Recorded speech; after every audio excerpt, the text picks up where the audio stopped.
Mimetic theory and physicians-assisted suicide. Both are complicated issues, and I want to start off at the beginning by saying that I may be wrong.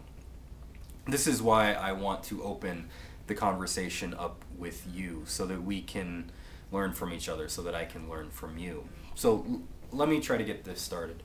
Oftentimes when I talk to people about physicians-assisted suicide, reasons to be for physicians-assisted suicide, the umbrella term of suffering comes up. And people use the notion suffering in different ways. First, what comes up is pain.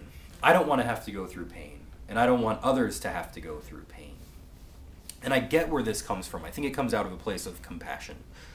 Nobody wants to go through pain. The problem is that physicians tell us that pain can be controlled, so that people who have terminal illnesses don't have to go through pain.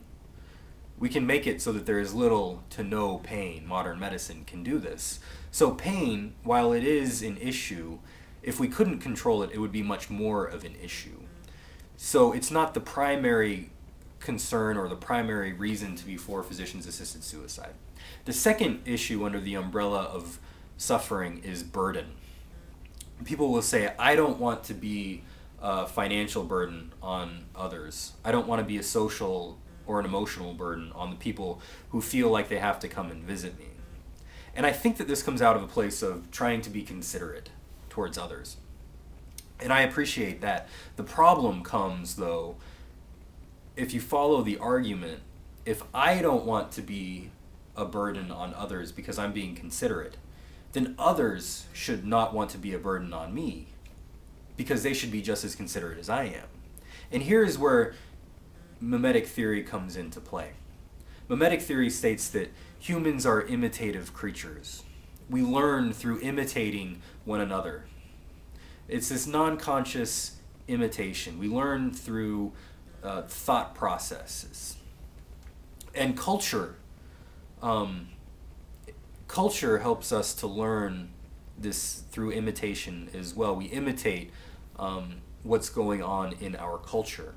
So if we have people who are saying, I don't want to be a burden, and others who are following along saying, I don't want to be a burden either, what happens when someone comes down to making this decision and says, no, I don't want to commit suicide? What do we as a culture say?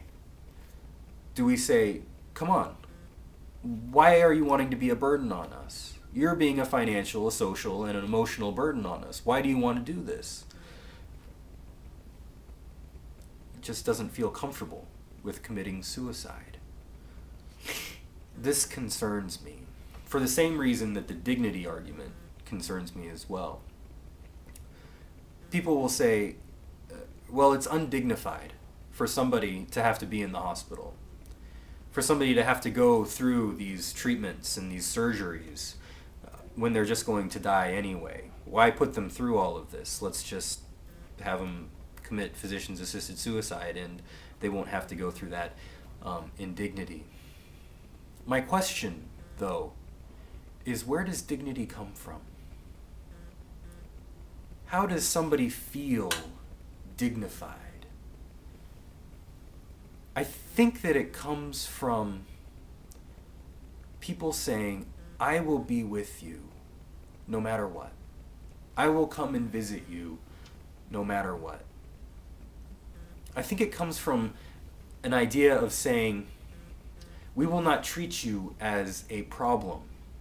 We will treat you and love you as a fellow human being. Stanley Hauerwas is one of my favorite theologians and ethicists in the world today. And Hauerwas has a video on YouTube where he's talking about this issue, visiting somebody who's terminally ill, visiting them in the hospital. And he says, what's the first thing that we want to do? The first thing that we want to do is help. Open a window, or fix the bed, or we ask, what can I get you to drink or eat? What can I do to help?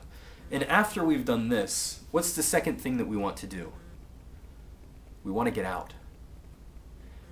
Because we are a culture that does not deal with suffering very well.